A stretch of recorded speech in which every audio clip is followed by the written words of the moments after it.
Uh-huh. What's your favorite scary movie? I don't know. You have to have a favorite. What comes to mind? You are listening to Scream with Ryan C. Showers, the podcast for Scream fans just like you. Join Ryan every week as he takes a deep dive into the horror film series that defined the 90s and redefined the genre.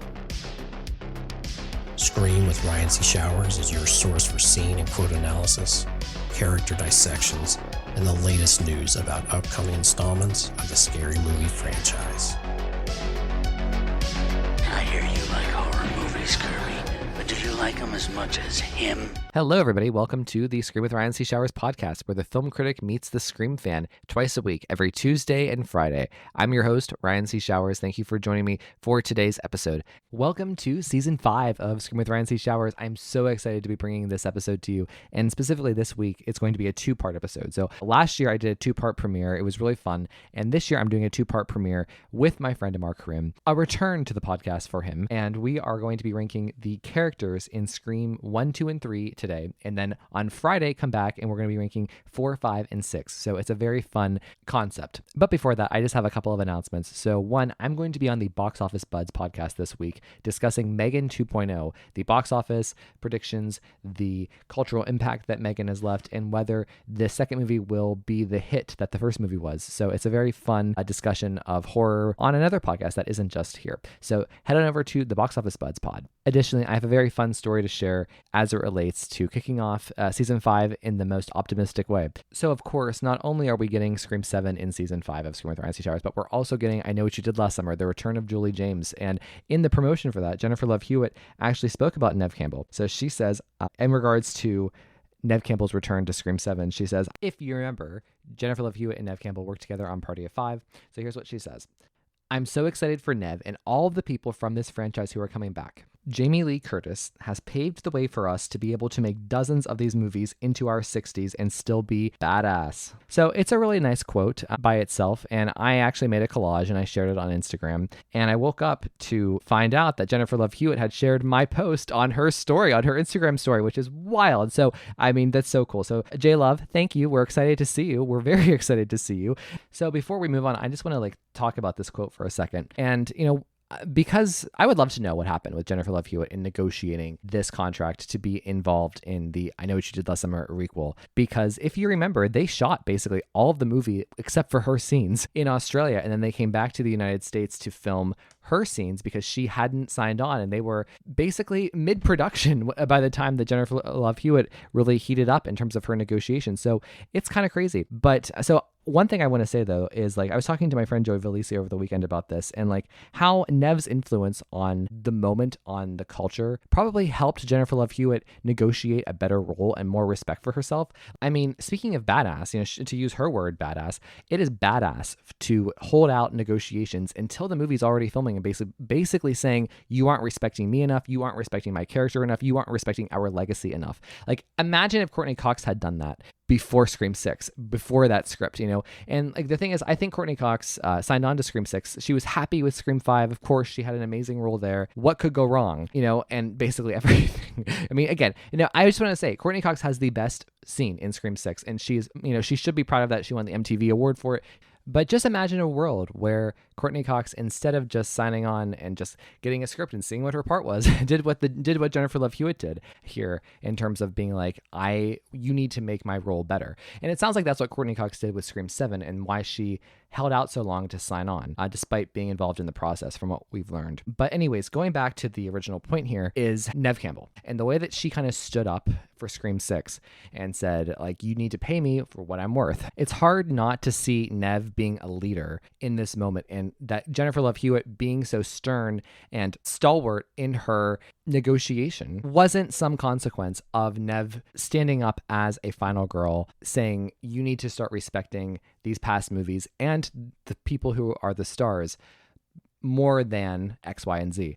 when you're making these movies. So I think it's very cool, and I'm proud of her, and I'm proud of everybody. It just fills my heart with so much warmth in the fact that Jennifer Love Hewitt and Neve Campbell and Jamie Lee Curtis and Courtney Cox are all tied together in this way of being like brought back from the past and getting to drive things. And I hope that, possibly, fingers crossed, that if Jennifer Love Hewitt, of course, makes it out alive, that part of her negotiation was that she could have a bigger role in a sequel of this movie that's coming out in July next year, or whenever a sequel would come out, if it's successful enough. So that is my hope. So anyways, Jennifer Love, thank you so much for sharing my Instagram story. We're so excited for I Know What You Did Last Summer. We're so excited for Scream 7 with Neve and Courtney. And we're excited for whatever Jamie Lee Curtis does next. She has a horror movie coming out soon. So yay.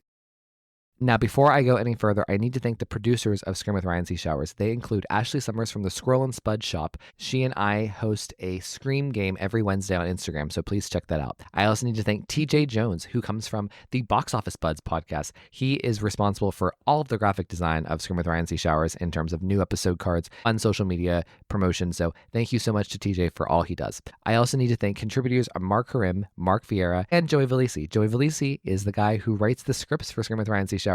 Episode 112, we wrote a Scream 7 script, which I read out loud, about the end of the Carpenter sisters storyline. And then the sequel to that was called Screams. It was centered around the legacy of Gail Weathers. That's episode 155. And Joey is currently working on the final Scream, which this is a product that is going to examine the relationship, the marriage of Mark and Sydney. Unlike the real Scream 7, this will feature Mark Kincaid as Sydney's husband, and she won't have a teenage daughter. Both of her daughters will be young, so it'll be much different than the real Scream 7 we're going to get. But that is going to be coming to the podcast late summer, early fall. So please tune in for that. I need to thank everybody over at Patreon. Thank you to everybody who subscribes to the Patreon at any and every tier. I'm an independent entity, so any bit of support that comes into the Patreon goes back into the podcast. Joining the Patreon gets you ad-free and early access to every episode, as well as the opportunity to join the community of the show. We have group chats across social media. In particular, Instagram is really the hub of the podcast community. More importantly, joining the Patreon is the vessel in which you would use to come onto the podcast, either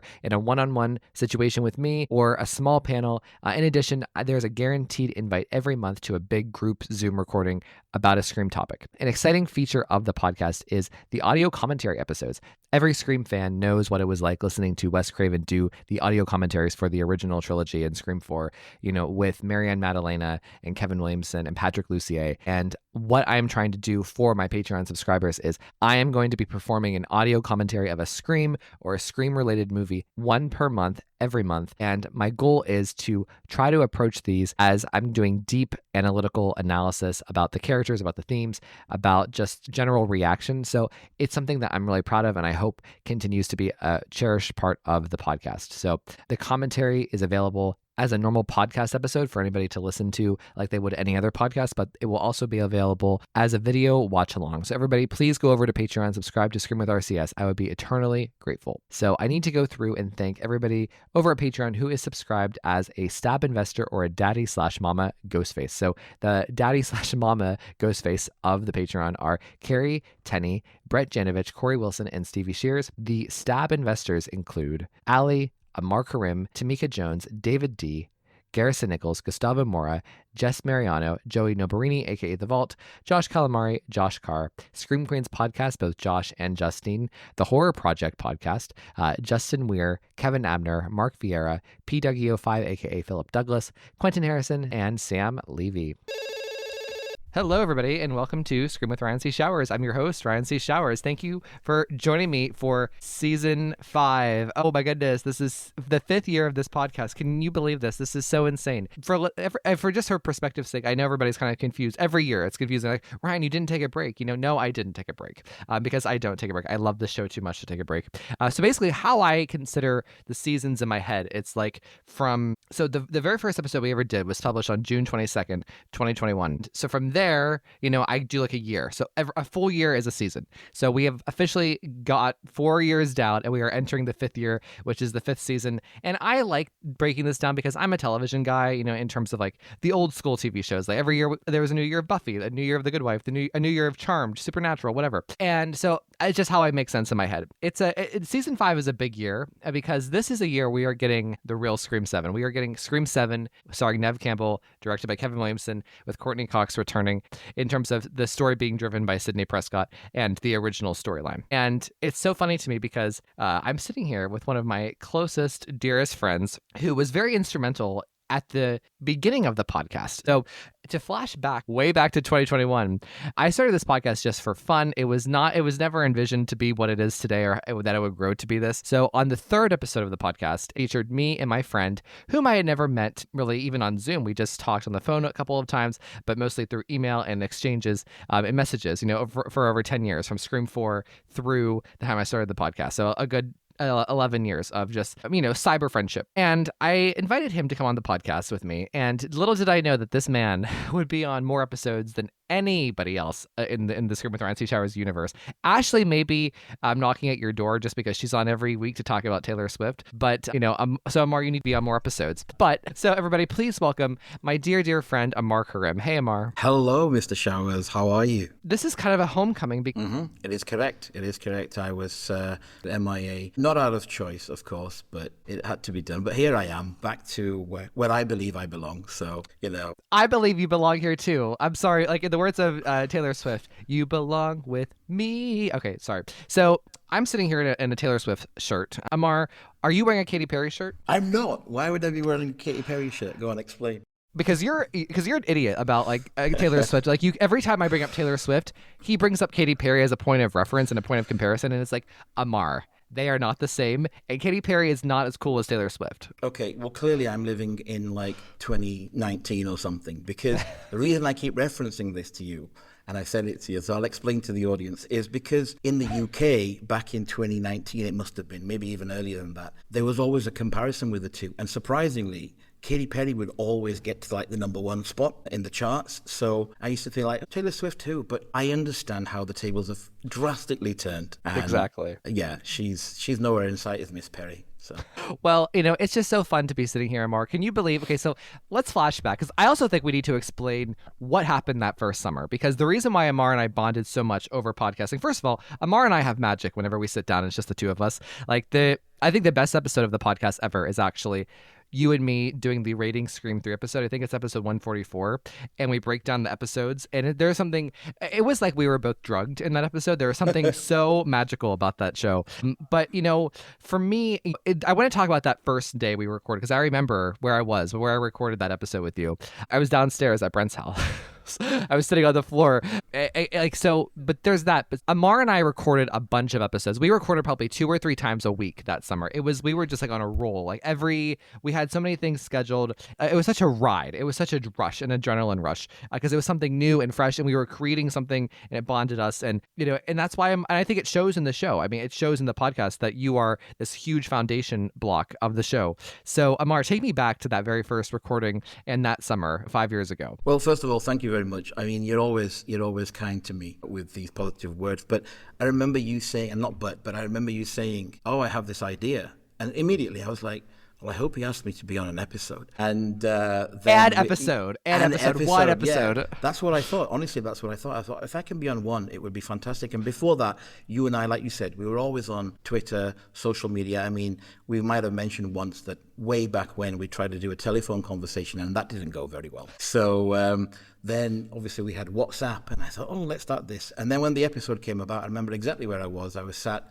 in front of a dressing room mirror, and I was in the bedroom, and it was nice outside. And you and I will remember that it was the first time I was recording. I was really nervous, but really excited. And then you could hear my kids in the background. And I remember every time, because I had a different microphone, every time they'd come in, I'd just give them the death stare. And I'd be like, and, they must have hated me for that hour. But I had such a blast because I didn't know what I was getting into. I just thought, go with the flow. And like you said, I think the magic happens, Ryan, is because sometimes it's not what we say, but how we bounce off each other. The fact that I'm very comfortable to say what I need to say, and so are you. So so I woke up this morning and I just felt, I don't know why, and I don't know if you felt similarly. Probably not, because I'm crazy. But I woke up this morning and I felt the same kind of energy from all those years ago. I felt like that freshness and that lightness and the happiness and the novelty and oh wow, I feel like we're back at the beginning again. Okay, so for the last 2 or 3 days, because the topic that we're talking about, I have been going over this in my head, like, what am I going to say? Am I changing the positions? No, keep it that way. And it was a happy nervousness, if that makes sense. I was excitement. That's what it is. Yeah, I won't lie to you. I didn't wake up today thinking, oh, wow. And I'll tell you why. Only because I had an exam this morning. But once that exam was over, I remember messaging you saying, right, I'm just rushing out. I'll be back in 20 minutes. I can't wait. And that kicked in, and I was like, yeah, I'm recording this episode today. So. Well, it just feels like, I don't know, and this happens a lot. Like, you'll see it in TV shows. Like, season 5 is always kind of like a very cool year for TV shows. Like, The Good Wife had objectively its best season in the 5th season. Buffy the Vampire Slayer had a really big season. That's the year that Joyce died. That's the year that Buffy died, right? This is the year of Buffy's sister. So, I mean, like, season 5 is typically always like a year where a show in general has been developed enough where they know what to do. It's a well-oiled machine. But there's also a take back to the beginning that kind of reinvigorates it. And like with my podcast, it kind of aligned that way. And I'm not trying to like be annoying. The fact that we're getting the real Scream 7 in this year, this release year, after the ups and downs of the past couple of years, and 5 and 6 for people, where Sydney wasn't the main character. There's just this like, just the thing that you and I sat here all those years ago before we had even seen Scream 5, when we didn't know what to expect. We haven't met the Carpenters yet. We didn't know how the trio would have been treated in 5 or 6. And, and now we get to almost begin again. We get to begin this whole journey again, but this time in a different way, in a Sydney-focused way. I don't know. What do you think? No, I say, if you think that that's annoying, so what? Be annoying, because that's your baby, and you have the right to enjoy this and love it and big it up, because this is your passion project, and it has been for such a long time. And like I said to you a million times personally, and maybe on the podcast, that when you smile, people that care for you will smile with you, and those that don't like you will burn. So it's a win-win for you. Go for it, Well, it's so funny you said, like, you said we were about episode 3. You said, I didn't know what I was getting into, and I just want to follow that up with neither the fuck did I. Yeah. I know, just in terms of just the twists and turns of the past 4 years, and like, the emotional journey that the podcast has taken me on personally. Because you're right, Amar, like, it is something that is so close to me. It literally is my passion. It's a huge part of my life. A lot of decisions about my life get made because of the podcast, and I wouldn't have it any other way. So I just want to say thank you for all you've done to help define the show. And, people have noticed your absence. Like, I have gotten at least 25 messages over the past year. Like, hey, where is Amar? Did you guys have a fight? Ryan, what did you do wrong? Did you make Amar mad? And I was like, why am I being assumed as the bad guy? Like, Jesus, maybe Amar is the bad guy. Yeah, I know, but Amar's so nice and friendly. You can't possibly be him. No, I know. So it's just evil Ryan. It's evil Ryan sees showers. Ryan. Yeah. Sometimes I might fuel that fire. No, I'm only kidding. No, it's just been such a busy year, such a crazy year for both of us in different ways. And I always knew in my heart that I never stay away for too long, obviously longer than I expected. But I just wanted to go back to the fact that what people don't know, and what I've come to, and people that are close to you will know, that the most excited you are is when you talk about an episode, when you leave me a voice memo on WhatsApp and I say it to you, I can hear you smiling. And that's good, because if this brings you joy, go for it, smash it out, and you do. So, people need to realize that this really is your baby. Well, it's true. If you've ever gotten a message from me, a voice memo, whenever I've had like inspiration for a podcast, you'll know what I mean. Like, it's such a great thing. And I'm just happy to be sitting here starting season 5. Oh my God, we're in season 5 and we're getting a Scream 7 with Kevin Williamson and Neve Campbell. Oh my God. I can't imagine. I mean, I remember thinking back then, I don't know if I told you, that it will run its course, in the sense that how can you possibly talk about Scream episodes or Scream related episodes for so many weeks, for so many years, and you've managed to do it. And I've said this to you, not just behind your back, I've said it to your face. I said, I'm very impressed with how many topics you've managed to conjure up or think of. And you know what? Give credit where credit's due. So yeah, well done. Thank you. And it's funny because Albert said to me, whenever we had our first meeting to like do the podcast back, like before you and I recorded, that in June of 2021, he said, this show can probably go 3 or 4 years. And it's funny, and like we miss Albert. Albert contributed so greatly to the show for all those years. So we love Albert. He lasted for 4 years. The show is lasting beyond that. And like, honestly, like, it's gotten to the point where I'm doing 2 shows per week now, because there's just so much to cover and so many people who want to be involved and so many things to do with the show. Yeah, you hit the nail on the head. I think not only the context, but the fact that you said so many people want to be involved. And I've seen that on social media. I've seen how many people are still discovering the podcast and going back and listening from episode 1. one, which is it shows that the podcasting is great. The Scream family is huge, and there's content out there that people are really, truly interested in. So I feel blessed. Honestly, I feel blessed. I feel very lucky to be part of this. Oh, well, thank you. I feel very lucky to have somebody like you who is smart and sees Scream in the way that I do to talk about it in the way that I want to talk about. Because like that is, for me, that's my favorite part of this whole thing is just the talking, the back and forth, you and me, and our minds meeting. You know what I mean? That's my favorite thing. Yeah. Well, I'm glad, because I've always said, sometimes I feel so stupid when I talk about stuff, and then you're like, no, it's fine. You make sense. I'm like, I hope I do. I do. Can I just share a little funny joke about you? Mm-hmm. So, Amar, I've known you for a long time, and you've been on my show for a long time, okay? You do this thing where you feel you say something obvious, but in a dad way, because you're a dad, right?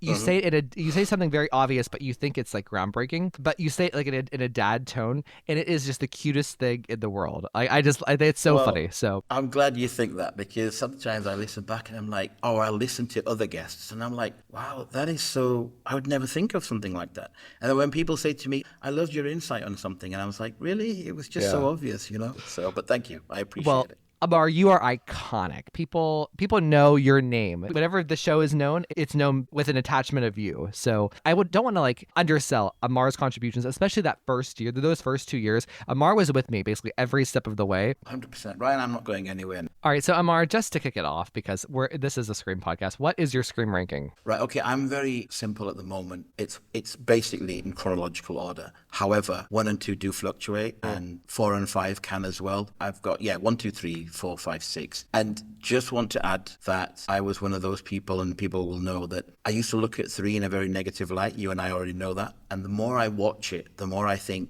it's just such a well-rounded film that isn't appreciated. So sometimes, depending on my mood, it pops up to number 2. Yeah. And funnily enough, number 1 might even drop. It just depends on my mood. You know what? Scream films depend on my mood. That's the way I am. So a joke that from the closet that I'm going to pull out from years ago is that Amar, we used to call him Mr. Elastic, because if it was me and Amar and someone else on a podcast and I had opinion A and the other person had opinion B, Amar would agree with me, and then the other person would talk and Amar would change his mind. Oh, no, I agree with them. And then I would talk again. Amar would bounce back to me, and it would just bounce back and forth. Excuse me, can I just say, it's not that, I like the title, Mr. Elastic, but what I'm trying to say is I understand everyone's points, and then maybe I'm like, well, I should give my penny's worth, but that point was right, but no, so was that one. So I'm just trying to be the glue of the group, I think. No, it's wonderful. So just to reinforce it, my ranking is 3, 1, 2, 4, 5, 6. And just for fun, let's do this. Where do you predict Scream 7 is going to be in your ranking? Honestly, from what I've seen, I honestly believe it could be 1, 2, 3, 7, 4, 5, 6. I'm hoping that's what it is. I think it's going to be in the top half for sure. Yeah, you know what it is? Again, I watch these films so many times a year, and there is just something special about the original trilogy that it's almost like you can't move them. Okay, you could switch the order of those 3, but to say that anything will come, I mean, I hope it does. I hope Scream 7 swoops in and is fantastic, but I find that it's going to be a really hard thing to do, even for Kevin Williamson. Yeah, well, we'll see. And Amar, I just want to confirm, you're down for a full Sydney trilogy? Oh, yeah, hell yeah. Fuck yeah, let's do it. Oh my god. I just think about like all of the fun things like that we'll be able to do with these new movies. Like we can do our rating episodes, we can do our top 5 performances, we could oh my gosh, so much fun. Well, it's true, isn't it? Apparently the Scream 8 has either been given the green light or something is happening with that. Something is brewing, right? It's soft rumored that it's happening, and it's a Sydney story. Excellent. I think I'm just, in my mind, I'm going forward as though we're getting Scream 8 and 9. Until I'm proven wrong. But it's okay. Scream 7, either way. So here's another cool thing I want to point out. Scream 7 is the 7th film in this franchise. It's returning to Sydney. Just in the way that Halloween H2O did, right? With Laurie Stewart, I think it's going to be very similar. Kevin Williamson also wrote that. And New Nightmare, in a way, Heather Langenkamp returned to her role there. And that was something very new and fresh and innovative for that franchise. So I think that we have good vibes going into Scream 7. I don't know. I think, well, we'll talk about the topic today, but I think with Scream 6, what I realized was, I enjoyed it at the time, and yes, we have an opinion about that film overall, but people will always say that, Sydney isn't just the face of Scream, but she is. She really is. As more importantly than Ghostface, in my opinion, but that might be a controversial opinion, but I missed her presence now that I look back at the films. Well, you won't have to worry about that anymore, Amar. Not anymore, no. All right, Amar, so let's talk about what this episode is going to be. So this is a two-part episode, a two-part premiere. We are ranking the characters of Scream 1, 2, 3, 4, 5, 6. Today, we're ranking 1, 2, and 3, and then Friday, we're going to be ranking 4, 5, and 6. So I thought this would be a really cool thing to kick off the premiere. Last year, I did a two-part premiere for season 4. We have curated our own list, and basically, how I chose these is like, and what the assignment I gave Amar is, like, you have to rank the characters by, like, the character itself, not necessarily the acting, not necessarily the performance, but, you know, the actor, because it's visual, can somewhat be part of it, but not like, we're not judging the performances. Like, we're not ranking the top 5 performances in Scream 1, 2, and 3. We're talking about the characters. Like, imagine you're reading a book and the character on the page, and the one that you find the most interesting, the one that's best written, yada, yada, yada. And the criteria is that the characters must have a name, they must speak on screen, and they must have more than 30 seconds of screen time or be killed in a significant way. So, Amar, you have any questions? No. I think I've understood the assignment quite well. I mean, I've been scrutinizing it for 24 hours, more than that. So yeah, let's just go and see what we come up with. This was actually very difficult for both of us, weirdly, and because like the actor and like their acting and the performance defines so much of the characters, so it's hard to like disassociate that. But I think it's going to be okay. I think there's going to be some surprises here too. So let's kick it off with Scream 1. So the characters we're going to be juggling here are Sidney Prescott, Gale Weathers, Dewey Riley, Randy Meeks, Billy Loomis, Stu Macher, Tatum Riley, Kenny the cameraman, Sheriff Burke, Casey Becker, Stephen Orth, and Principal Himbry. Okay, Amar, why don't you kick us off with... Okay, so here we go. I've got it written down, and I've thought about this, right? Okay. So number 1, Sidney Prescott. Yeah. Number 2, Dewey Riley. I know. Number 3, Billy Loomis. Number 4, Tatum Riley. Number 5, look at your face. Number 5, Gale Weathers. Number 6, Stu Macher. Number 7, Kenny the cameraman. Number 8, Randy Meeks. Number 9, Principal Himbry. Number 10, Casey Becker. 11, Sheriff Burke. And finally, Stephen Orth. Wow, we are different here. We are a different breed, Amar. I am American white gay, and you are British dad. So, okay. How dare you? Bring it, Ryan. Let me hear your... Well, I want to know what yours is first. All right. So my ranking here is number 1, Sidney Prescott. Number 2, Gale Weathers. Number 3, Billy Loomis. Number 4, Tatum Riley. Number 5, Dewey Riley. Number 6, Stu Macher. Number 7, Randy Meeks. Number 8, Casey Becker. Number 9, Sheriff Burke. Number 10, Kenny the cameraman. Number 11, Principal Himbry. And number 12, Stephen Orth. So, okay, let's see. Let's start. So we both said Sidney Prescott for number 1. I think that's actually a really good place to begin, just because I think, like, you know, over time, you know, I think I didn't used to appreciate Sidney in Scream 1, but over time, I've really, through our conversations, through conversations with other patrons, I've really noticed the beauty in her writing. She's written so well.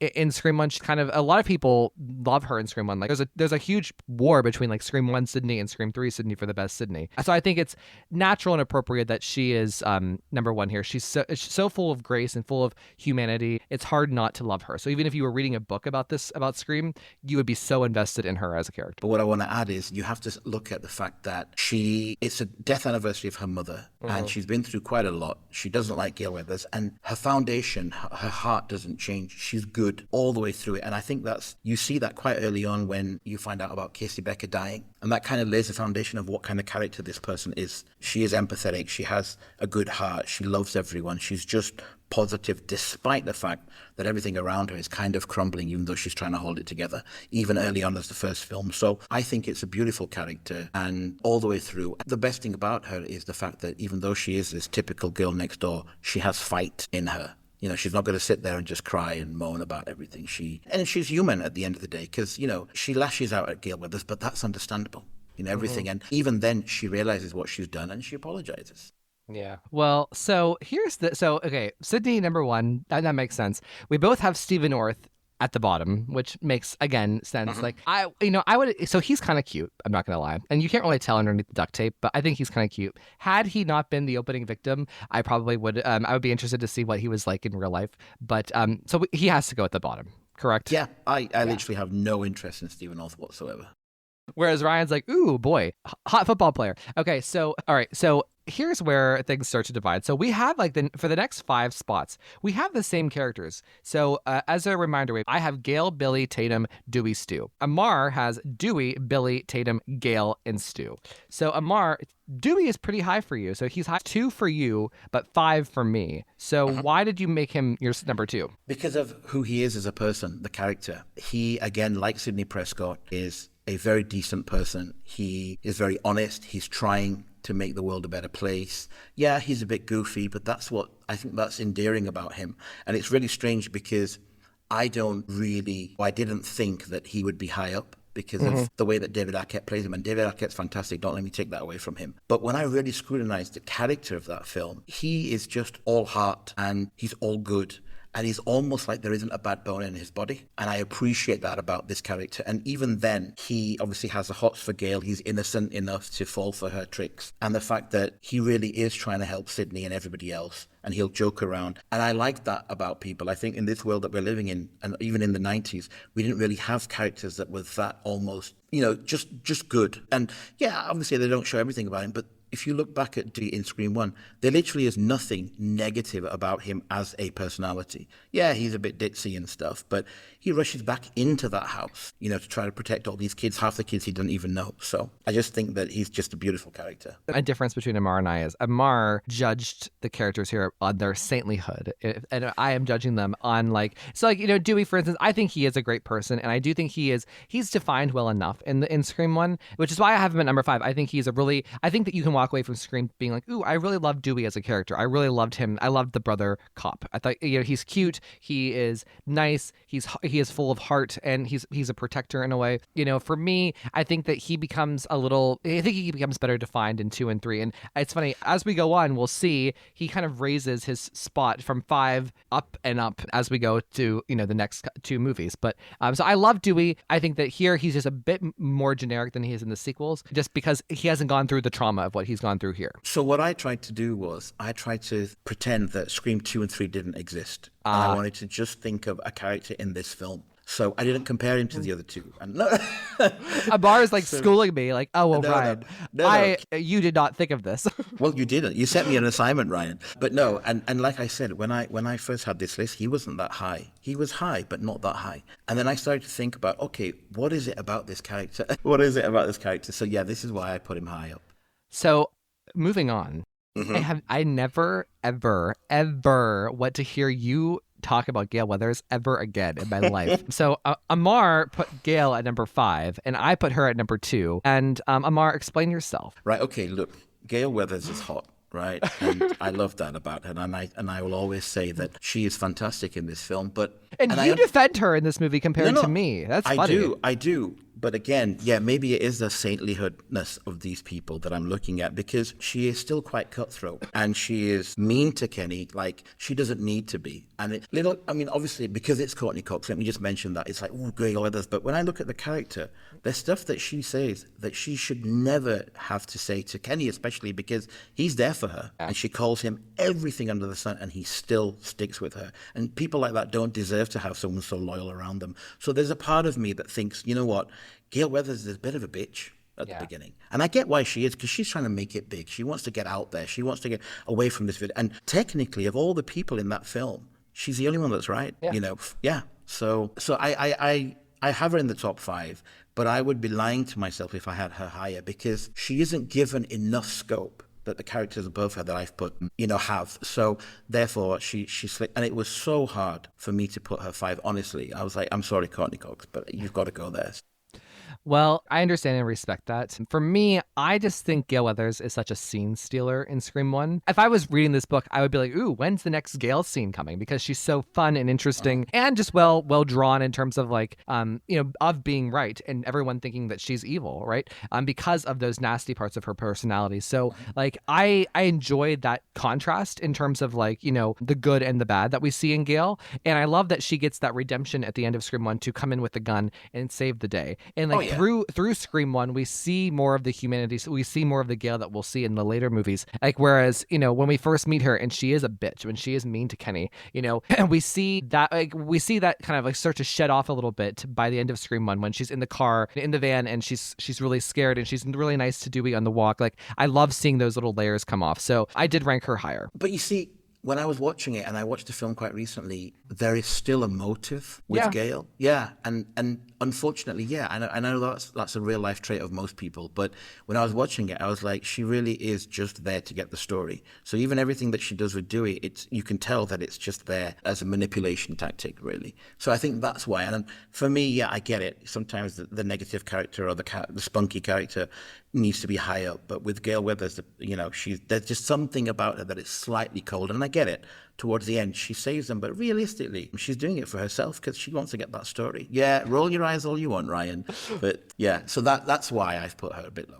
Okay, fair enough. So number 3, we both have Billy Loomis, which is interesting because he was my number 2. I actually had Billy and Gale switched, but I went back to the idea of like, if I was reading this as a book, I would be like, ooh, when is the next Gale scene? She's so sassy and fun. So, but Billy Loomis is number 3 for both of us. He's an objectively great character, you know, in terms of like the backstory, how he's written, his dynamic with Sidney. He is a fully fledged character. He's probably, besides Dewey, one of the only men who is fully fledged and developed in the same way that Sidney and Gale are in these original films. What are your thoughts? Yeah, 100%. And I say I'm basing it on how his character arc throughout the film goes, because yeah, he comes in as a herring, and then they're trying to show that, you know what, he's very sympathetic towards Sidney. Obviously, towards the end, you realize that he's a master manipulator. But I like the way that he does it. And again, maybe I'm contradicting myself to say that, you know, Gale is a bit of a bitch and in the end, Billy is the killer. But it's just the way that he's written and the way that he uses, the dialogue he uses, the way that he portrays himself towards Sidney and how he acts so innocent. And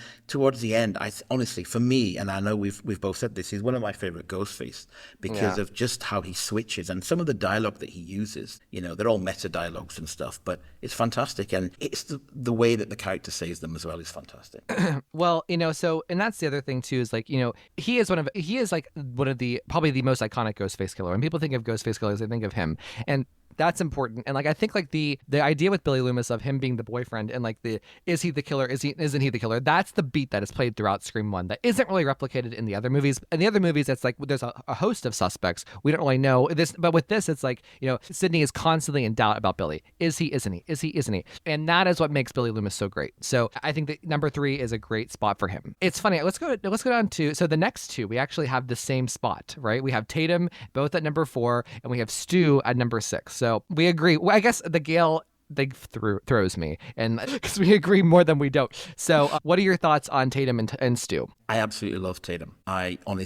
She's one of those characters that I wish, and I understand why she had to die, but I wish she had survived because I just want to see what kind of friend she would have been, because she's there for Sidney and she's, you know, the opposite of Sidney. She's the one that's a bit gutsy and, you know, she goes toe-to-toe with Gale Weathers, gives her these sarcastic responses, and you know, she's a bit of a mean girl, but without being evil. You know, like one of her most iconic lines, in my opinion, is when Sidney goes, "Oh my God, I used to sit with her in class," and she's like, "Not anymore." And it's harsh, but it's true. You know, and I like the fact that she doesn't sit back and take shit from everyone, not even from Stu. Like, gives him a little harsh lesson. Yes, she's a bit mean towards Dewey and she doesn't need to be, but that's a brother-sister thing. So she can get away with that, in my opinion. And she's the little sister, and she's just one of those girls that I just thought Sidney, I mean, it's good that she's not there because Sidney then grows into her own, but as a friend, that's the type of friend you want. And not only is she sarcastic and a bit cocky and everything, but she's also quite reasonable because she says to Sidney, well, wait a minute, maybe your mum was a lonely character because your dad's always, you know, and she's right. She literally hits the nail on the head. And the fact that she goes toe-to-toe with Ghostface, you know, it's just brilliant.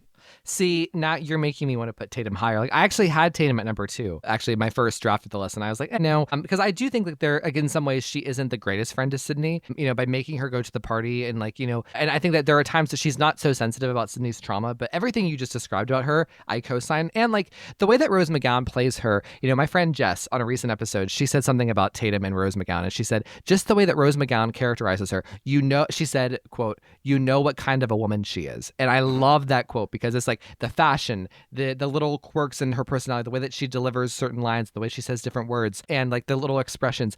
It's so well defined. Like, it's hard to think of another best friend in horror who is so well defined. And I don't count like Helen Shivers in this, because like Helen's like a full lead in my opinion. Tatum is like the best friend. So, and the chemistry between Neve and Rose in their friendship, it feels real, Yeah. I do think Hallie is a better friend to Sydney than Tatum is, but Tatum is such a cool character. I don't know. Yeah, well, I mean, we'll come to Hallie in a minute, but what you said was, I agree with you that maybe she isn't fully sensitive to Sydney's plight and stuff, but at the same time, I believe that she's looking out for Sydney. She wants Sydney to be, she's like, literally, where I go, you go, and I'll be there to protect you, which is ironic because it's the opposite that happens. But, she really is, I think, one of the most underrated characters in the Scream franchise. Okay, so let's talk about Stu. What are your thoughts on Stu? Because I have complicated feelings here. I honestly don't like Stu. Hear me out. I find him quite childish. I find him quite annoying, but at the same time, he's funny. Like the comedy that he has and stuff makes me appreciate who he is. But in real life, when I look at the character and I think of who he is, I just find him a bit too immature for me. But he has redeeming qualities, except for the fact that he's Ghostface. But even then, as Ghostface, he's quite funny. He's unintentionally funny, and I think I like that about a character. You could be evil, but if you're funny, then there's something there that, I relate to. So, yeah, technically, when people say to me, I want Stu back, or he's the best Ghostface, I'm like, no, he's not. But as a character, he's got a lot of screen time, so it helps his cause, I think. And even towards the end, the little comments, I had a thing for you, Sid, and when she's about to throw the TV and he calls her bitch and stuff, and I just thought it's so cheeky but so good. So yeah, I do like, I'm contradicting myself, I do like the character, but I don't. Does that make sense? And this is the hardest person in terms of the assignment, I think, because Stu is so great because of what Matthew Lillard brings to that character in terms of the charisma, the goofiness, like that's what makes him memorable. But him on the page would be kind of boring, I think. But I don't know, but everything you're saying, if it was translated to just like plain text in a book, like the goofiness, the I've always had a thing for you, Sid, like the funny lines, he is scary and he is kind of off the wall crazy, and he does define this kind of like mold of the killer really well. And I don't think that any killer has ever measured up to like the goofiness and the craziness that he exudes here. But again, and like, when you said, I try to think, okay, forget Matthew for a second. Just listen to the words and the character as though it was on paper. And yeah, there might be, that my mom and dad might be so mad at me or whatever the line is, I can't remember. But, it's innocent but funny because he's a killer, And the fact that they're stabbing each other and he's the one that says, look, I can't take this anymore, shows that them two think on paper, we've got this whole plan, but realistically, it's painful. And he realizes that, and he's human at the end of the day. A psycho, but human. So I put him higher than, I actually thought I would have him lower than what he was. And then when I look at the characters that are below him, I think, he deserves to be number 6 on my spot. So I'm making a change, actually, while we're sitting here. I'm swapping Randy and Stu, just because I think Randy was my 7, Stu was my 6, so I'm swapping them just because Randy is, on the page, I think, more interesting and more likable than Stu is, and there's more to Randy than Stu. So I'm just going to make that switch right now. What's going on, Ryan? I know. This change, I know. I know. I'm changing. This is not the Ryan C. Showers that everyone's familiar with, where he's always right. So let's talk about Randy. I've never been like a Randy stan. Randy has a huge, ardent fan base. So what is your opinion here about Randy? You have him Kenny above Randy, which is weird. Yeah. Okay, and I'll explain that. So Randy, for me, the only redeeming quality for me in Randy as a character is the fact that he's knowledgeable about slashers. I actually find that, we talk about Stu being goofy and stuff. Randy is the epitome of someone I would probably not like to hang around with, because if you think that, Tatum isn't sensitive, he's even worse. And the fact that he's so immature, I just wouldn't hang around with a guy like this. But towards the end, obviously, you realize that he is a good person. Well, you've always known that he's a good person. And yeah, it's cute that he fancies Sydney and, she doesn't know, and he's have this like hots for her and stuff. But overall, Randy for me is just one of those characters where I just think, grow up, kid. All right, fine. I take it back. Stu 6, Randy 7. So now I'm Mr. Elastic. I've taken on the mantle. So what about you? You have Kenny pretty high, and you kind of like, I got the sense of what your opinion is about Kenny when we talked about Gail. Are you over-identifying with Kenny, Amar? Yeah, you know what? Yeah, I do, because I've seen people like Kenny all my life. Okay, you have to look at him, and so he's a larger framed man that gets the piss taken out of him by Gail. Yeah. And yet he still, okay, he'll respond back to her, but like under his breath, he'll say stuff that she doesn't hear. But he's still there for her. Like when he thinks, oh, there's a story here, he goes, oh, shall we go live? And she's like, no, we haven't got anything concrete yet. And the best thing about Kenny is the fact that at the end, you know, he's just one of those guys that's like, yeah, I'm going to chill in this and have my Cheetos or whatever it is. But when Sydney comes, you can see the concern and care on his face for the person he hardly knows. Yeah. He really tries to help her. And even when he's dying, he points to the escape route. That's how much of a nice character he is. Otherwise, she would have been stuck there, and what would have happened? So technically, Kenny kind of saves her life as well. So I just find, and again, yeah, he's a nice guy, and I love nice people. But what's wrong with that? I think he is a better person, technically, than Stu and Randy. But he doesn't have enough scope. There's not enough information about him. We just get dribs and drabs because of Gale Weathers. So that's why I had him quite high up, because I like the character. Maybe I would have liked to see him a bit more. You know, you make a really compelling thing, and I agree with everything that you say. For me, I have Casey Becker and Sheriff Burke above him. I actually think Sheriff Burke is a very cool sheriff character in the Scream world, where he doesn't feel overbearing, but he does actually have a lot of screen time. I have Principal Hembry. I like Principal Hembry. I have him at 11. He's under Kenny. You know, he's fine. Again, like all the characters in Scream 1 are pretty good, pretty solid. I have Casey Becker at number 8, and you have her at number 10. So I'm just curious, what are your thoughts on Casey? You know, the problem is we don't really get to know her outside of the opening, so she's very generic and vanilla in a way. But I think that it would have been interesting if we would have seen her interacting in the universe, you know. Well, let me flip this on my head then and say, well, why do you have her so high up? Well, just because, like, I think it would be interesting. You know, I think that, like, she likes horror movies, and I think she's both, like, sweet but also spunky. So I think that, like, you know, we don't get to define her so much in the movie because of she's so localized to just the opening scene. But I would have liked to have seen her interacting with Sydney and Tatum in that world. Yeah, definitely. I would have loved that too. But, you know, like you said, she doesn't really have a lot of screen time, so we don't really get to know who she really is. And I know I'm being pedantic, but if you think about it, she's flirting with this guy on the phone. And when he asks her, do you have a boyfriend? The first thing she says was no. I'm like, well, wait a minute. Where's that come from? You know, little things like that bug me. I'm like, come on, Casey. You know, there's a strange guy who's clearly trying to talk to you. You clearly don't want to, but then she leads him in, and then, you know, I mean, I love her for who she's played by.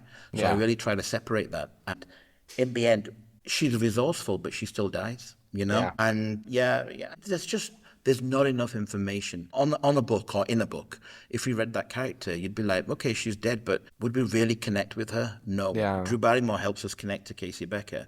There are traits in Casey Becker where you think, what do you really like? And then we find out later on that apparently she dated Stu. So I'm like, well, what's going on there? So it's not, if she dated Billy, it would be okay. But Stu is one of the worst characters. So That's true. Yeah. You're holding my feet to the fire. Okay, so let's move on now to Scream 2. So let's go over the characters, the eligible characters here. Sidney Prescott, Gale Weathers, Dewey Riley, Randy Meeks, Cotton Weary, Maureen Evans. I was just doing it in the Gale Weathers voice. Maureen Evans, you know, Phil Stevens, C.C. Cooper. Now I'm doing it in the sheriff voice. Debbie Salt, a.k.a. Nancy Loomis, Mickey Altieri, Derek Feldman, Hallie McDaniel, Officer Richards, Gemini Single, and Officer Andrews, I think he's gay, and Joel Lois Murphy. So, Amar, kick us off. Okay, so number 1, Sidney Prescott. Yeah, okay. I know. Oh, you're going to be shocked now. Number 2, Dewey Riley.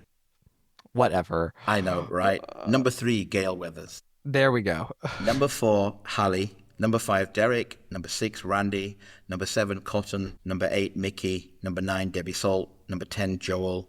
11, Sister Lois. 12, Sister Murphy. 13, Maureen Evans. 14, C.C. Cooper, horror. 15, Phil Stevens. And Officer Richards. And finally, Officer Andrews. So you put the gay guy last. How homophobic. No. Oh, yeah. I must be homophobic. Sat here, you know, with the gay man on my screen. Yeah. Exactly. Well, I had Gale Weathers at number 1 at one point. And she dropped to number 3. And again, I have my reasons. Okay, so my list is Gale Weathers at number 1, Sidney Prescott at number 2, Cotton Weary at number 3, Dewey Riley at number 4, number 5, Debbie Salt, number 6, Randy Meeks, number 7, Hallie, number 8, Derek, number 9, Mickey, number 10, Joel, number 11, Maureen Evans, then 12 and 13 are Murphy and Lois, so I put Portia de Rossi first, and then Rebecca Gayheart second. 13, I have C.C. Cooper, and 15, we have Phil Stevens, 16, Officer Andrews, the gay one, Officer Richards is 17, the straight one. Anyways, Amar, so there's a lot to get to here, but so basically, we, you have the trio up front. What are your thoughts on the trio here in Scream 2, and why'd you rank them the way you did? Yeah, okay, so Sidney Prescott is Sidney Prescott. So The thing is, she's an expansion of what she is in the first one, but, you know, she's feistier, she's more resourceful, she still is the same person, you know, she hasn't lost any heart.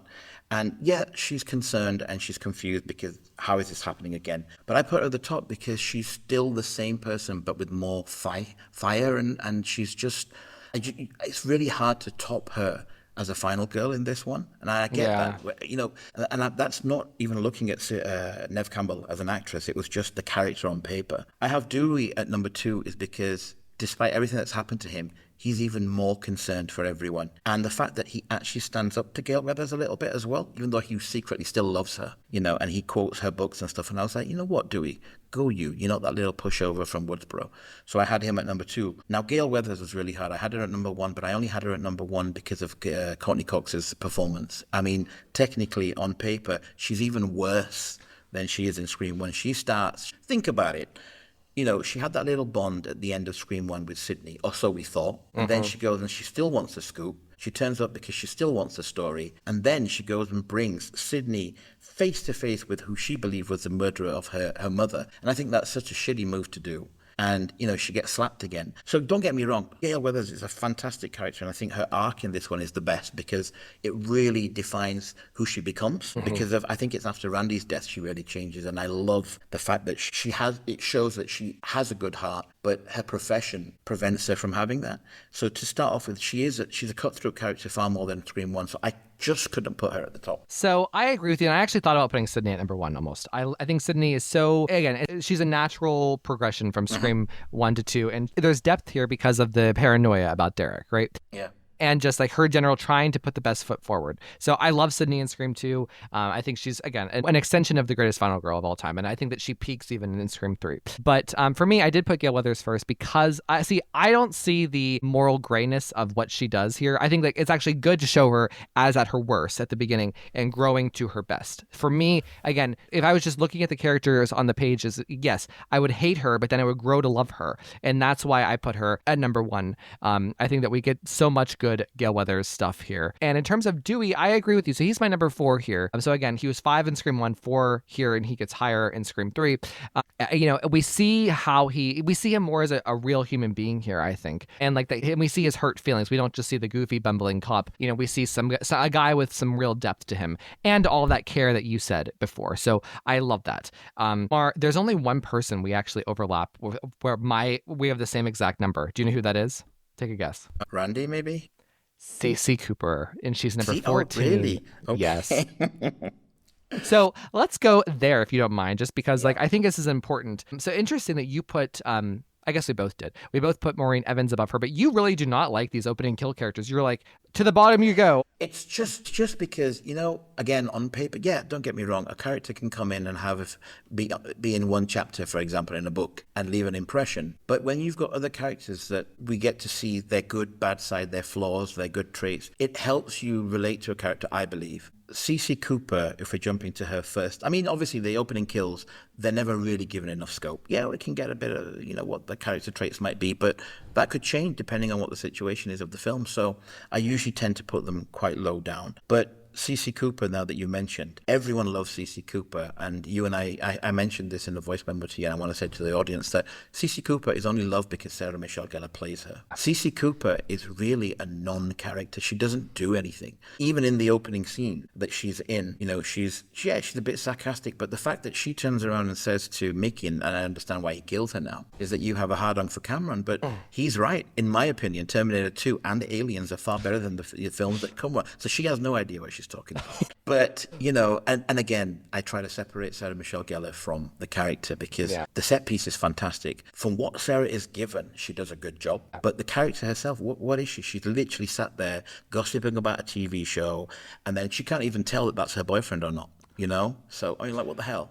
We see Amar. We feel Amar's broken heart right now in terms of how the characters interact romantically in Scream. And so let's talk about Stacey and Amar for the permanent fucking record. I have always said this about Stacey Cooper since day one, and you have been on the CC train. And I've always said, like, she's only special because Sarah Michelle Gellar plays her. There's something actually really so great about CC. Like, you know, and it kind of frustrates me as a Sarah Michelle Gellar scholar, somebody who knows Sarah Michelle Gellar inside and out. every TV role, every film role, every independent film role. I know that bitch. I know her. We know each other.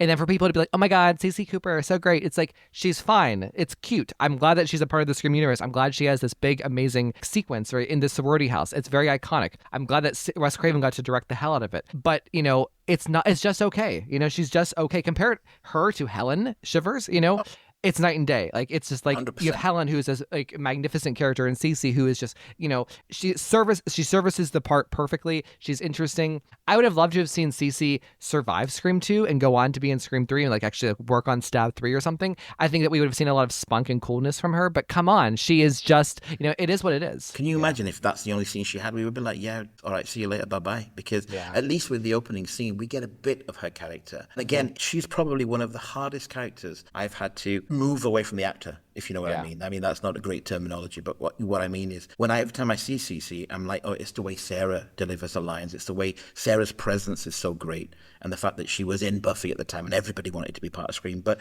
when I really scrutinize Cece Cooper, she just nothing to her, really. All right, so let's move on. We both have Hallie pretty high. So I have Hallie at 7, and I actually had her at 6. I had her and Randy, but I swapped at the last minute. So you have Hallie at 4, and I think Hallie is such a wonderful person. Like, if I needed a friend, if I could pick one person from any Scream movie to be a friend of mine, I would pick Hallie. I think she is so warm. She has Sydney's back. She's sensitive to Sydney while still pushing her a little bit. Like, what are your thoughts on Hallie? Yeah, exactly. I mean, she kind of does what Tatum does, but in a more subtle, lighter way. Like, obviously, Tatum takes her to the party. She makes her go to that little sorority mixer, whatever it's called, martini mixer. And, but she does it in a very calm way. And she obviously is calmer. She's more empathetic towards Sydney. And she's her therapist, she's there.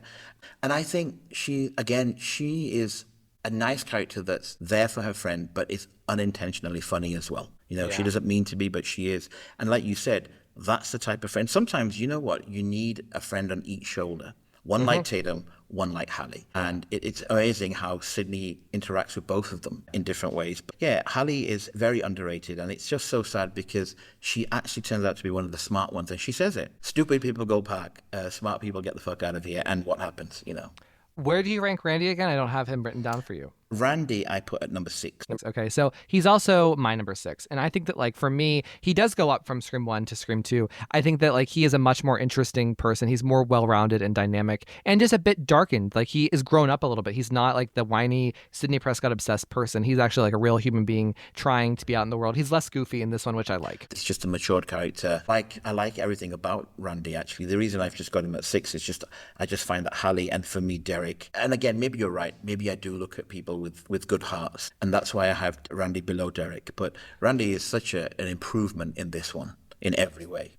So Derek, actually, he has a lot of screen time. He has so much screen time, and he is genuinely a good person. And I really do love Derek. I have him at number 8, but that doesn't discount how much I really like this guy. I think he's a really good guy. Do I think that maybe the boyfriend role does limit him a bit? Yes, but I think that he is, when you look at the way Jerry O'Connell plays him, like that helps. But it's really who he is, like in his soul, and how he treats Sydney and how he cares for her. That is what we love about Derek. So great guy. Yeah, did to everything you said. Difference between us is I have Cotton Weary at number 3, and you have Cotton Weary at number 7. So I'll just kick us off. And I know I'm going with the evil people, but because Cotton is morally gray here, it makes him interesting to me. And again, he does have a bit of a redemption. He is by far, I think, the best suspect in any movie in the Scream universe. Because he has a very specific motive. It could go either way, and we see the movie playing with that the whole time. I think it's so interesting to see him kind of get this like redemption in a way from like society, but not getting what he wants from Sydney. He's being used by Gail, and he has a role to play in this calculation here. And it's so interesting to me. And I love that he plays the pivotal role in the finale to be the deciding factor. And the way that Sydney passes it to him at the end, he's walking away all sad, and then he gets his moment. Like, for me, I find that to be so interesting. Yeah, you know what? Perhaps he could go higher in my list, actually, because I just find that with Cotton, and everything you said, it makes sense, because the way he reacts to Sydney it's understandable. Look at what he's been through. And, to say that she literally put him away for a year, he still wants to interact with her and he wants to, but he is looking for his redemption, his motive, the Diane Sawyer interview. So technically, I suppose going with that, he should be higher.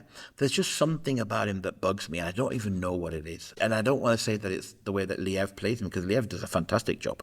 The way that he switches between the subtle and the angry, and it's so fantastic the way that he seems like this innocent guy, then just his look makes him look like, oh, this guy could be a killer too. Yeah. And in the end, when he shoots her, and the way that Sidney asks for the gun, and he's just so innocent, like, oh yeah, here you go.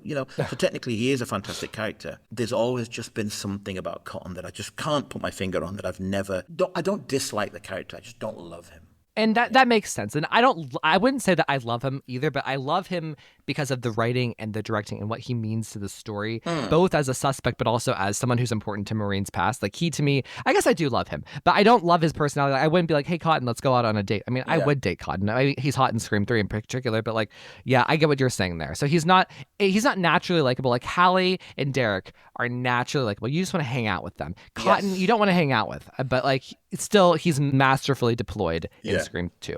So let's just group Mickey and Debbie Salt together. So you have Mickey above Debbie Salt, and I have Debbie Salt in the top 5, and then Mickey at number 9. So explain yourself. You see, again, Mickey on paper is a psycho in the end, but, the way that he's written and the way that he manipulates everyone is so smart. I mean, he does it in such a subtle way. So I think and I think it's the dialogue that's used, that if he's a suspect, I'm a suspect sort of thing. So it throws you off track, but he seems like such a genuine guy that has this little flirtatious conversation with Hallie, and, then he plays off Randy and everything. So he's like the kind of guy that you want to hang around with. In the end, obviously, we find out that, wait a minute, this guy's probably the sickest psycho of them all, really. But I like the way that he's written, both ways, actually. Like, I like the switch between, because there's no inkling that this guy is a psycho. And then you find out that actually his motive is totally off the rocks, very 90s. Yeah. So I just find that he's far more interesting than Debbie Salt. Debbie Salt is actually very annoying, at the beginning. I just think, and I love Debbie just because of the way that Laurie Metcalf. Laurie Metcalf, there we go, that she plays her, and again the switch there. And I suppose technically her motive is probably the best motive in the whole series. You kill my son, I'm going to kill you back. But yeah, Mickey has always been up there. When I first saw Scream 2, I didn't like any of the killers at all. But what I love about Debbie Salt is that she's so sneaky. And if you look at the film, especially, people are like, well, how did Sidney not know, or how did Gail not know? But there isn't a single scene where Sidney is there, and you can see that she just lingers in the background, but you don't notice it the first time round. Even the bit where she sneaks up on Gail, you can see the way that she's looking at, eyeing up Gail, and I thought, ooh, that's clever. Well, and see, that's why I love her. That's why I think she's such a cool character, is because she's two people in one. She's Debbie Salt, who doesn't exist, and Nancy Loomis, who is supposed to be, 50 pounds overweight and wearing horrible clothes and a horrible haircut. So I just think that she's really smart. And like, if I was reading the book of Scream 2, and this annoying reporter kept coming up and bugging Gail Weathers, I would enjoy that. I remember watching Scream 2 for the first time and being thinking Debbie Salt was so memorable every time she interacted and annoyed Gail. And then for her to turn out to be the killer, and then not only be the killer, but be Nancy Loomis and have that motive that you're talking about, that is, to me, really, really enticing. So I love Debbie Salt, and I put her number 5. With Mickey, it's really hard because, like, for me, because he kind of like disappears after the cafeteria scene, that's why I don't have him. And like, that's why I don't have him higher. And like, I like his motive, but I just wish that, like, there's almost a part of Mickey that I feel is a bit just underdeveloped in a way. I mean, I love Mickey. I think that he's really good. I like his motive. I think Timothy plays him well. I think he's hot. Love Mickey. But for me, he doesn't crack the Billy and Stu of it all. He doesn't crack the Nancy of it all. There's just something about him that is somewhat lacking. And I don't know what it is. I don't know if it is like his part in the finale. I don't know if it's the lack of character development in the second act. I don't know what it is, but for me, I'm just a little held back, and I don't know why. You see, I don't know. I think him in the finale, he's such a funny again, very Stu-like in the fact that he comes up with these witty dialogues, and he acts all innocent, like, oh, tuition was expensive and stuff. And it's just, I think it's the character himself. Yeah, he's a crazy character, and I get what you're saying. Maybe on paper, Nancy Loomis is a better character, but when I watch them, there's something about Mickey, and again, I try to take out the Timothy Oliphant of it. But every time, what I've noticed is every character you're like, yeah, he's hot. I'm like, bloody hell. I can't relate there. So it's like, right, enough. So I just want to quickly address these minor characters. Joel is a really wonderful supporting player. Everybody seems to remember him. He's funny. He's smart. There's a substance to him. He has even an arc, within Scream 2, which is very cool. So he's a great character. Lois and Murphy are very memorable. People talk about them all the time, and they are so minor. They have like 2 minutes of screen time, yet they leave an impact, right? So it's so cool. I do think Portia de Rossi is more memorable than Rebecca Gayheart, just because she gets kind of like the zingers, the high moments, right? So, and as it pertains to the cops, I do think that Officer Andrews, because he's gay and there's a little bit of a joke in there, he's a little bit more interesting to me than the stern heterosexual cop. Also, all right, let's move on now to Scream 3. So the characters that are eligible are Sidney Prescott, Gale Weathers, Dewey Riley, Cotton Weary, Christine, Jennifer Jolie, Mark Kincaid, Roman Bridger, John Milton, Sarah Darling, Angelina Tyler, Tom Prince, Tyson Fox, Stephen Stone, Detective Wallace, Martha Meeks, Randy Meeks, and Bianca, who is, of course, Carrie Fisher. So, Mar, kick us off. Okay, so number 1, I have Cotton Weary. No, I'm only kidding. I just wanted to see what you were going to do. Yeah, number 1, Sidney Prescott. Number 2, Gale Weathers. Number 3, Dewey Riley. Number 4, Jennifer Jolie. Number 5, Mark Kincaid. Number 6, Roman Bridger. Number 7, Cotton Weary. Number 8, Randy Meeks. We'll come to that. Yeah, I know. I've thought about it. Anyway, number 9, Tyson Fox. Number 10, Angelina Tyler. Sarah Darling at 11. Tom Prince at 12. Detective Wallace at 13. Bianca at 14. John Milton at 15. Steve Stone 16. Martha Meeks 17. And Christine Hamilton at the end. So, wow, I have thoughts. My ranking of the Scream 3 characters, my favorite movie, is number 1, Sidney Prescott. Number 2, Gale Weathers. Number 3, Dewey Riley. Number 4, Jennifer Jolie. Number 5, Roman Bridger. Number 6, Mark Kincaid. Number 7, John Milton. Number 8, Sarah Darling. Number 9, Angelina Tyler. Number 10, Cotton Weary. Number 11, Detective Wallace. Number 12, Bianca. Number 13, Tom Prince. Number 14, Tyson Fox. 15, Christine Hamilton. 16, Randy Meeks. 17, Martha Meeks. And 18, Stephen Stone. So I think it's so cool. We actually have the same top 4. So Sidney, Gale, Dewey, and Jennifer. For me, I know people are all the annoying people on Twitter are like, oh my God, Jennifer Jolie. No, but the trio, they're all so great in Scream 3. They're all so well developed. They're 3-dimensional. They are real human beings. They each have arcs that are going forward from the past, the whole series, but also just this movie. They're perfect. They're absolutely perfect. This is Sidney's story. Gale is being developed in a way that even like Scream 2 Gale, she wasn't, she's more heroic here. And there's depth about, we get her insecurities here, which is great. And Dewey, he really is the leading man of this movie. Like, this is the best version of Dewey, the most heart, the most mature Dewey. We love it. Yep.